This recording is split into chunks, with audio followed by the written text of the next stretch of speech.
کرتے ہو, ہم نے اپنے بھی آزمائے ہیں. تم تو غیروں کی بات کرتے ہو, ہم نے اپنے بھی آزمائے ہیں.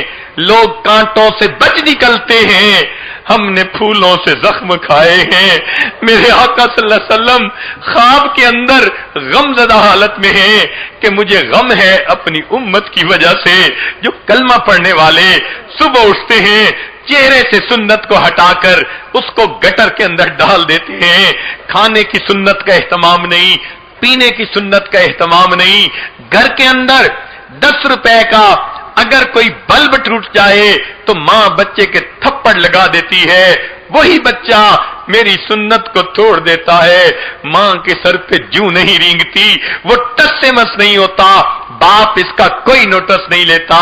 تو معلوم ہوتا ہے میری سنت ان کی نظر میں 1 روپے کے برابر بھی اہمیت نہیں رکھتی. یہ میرے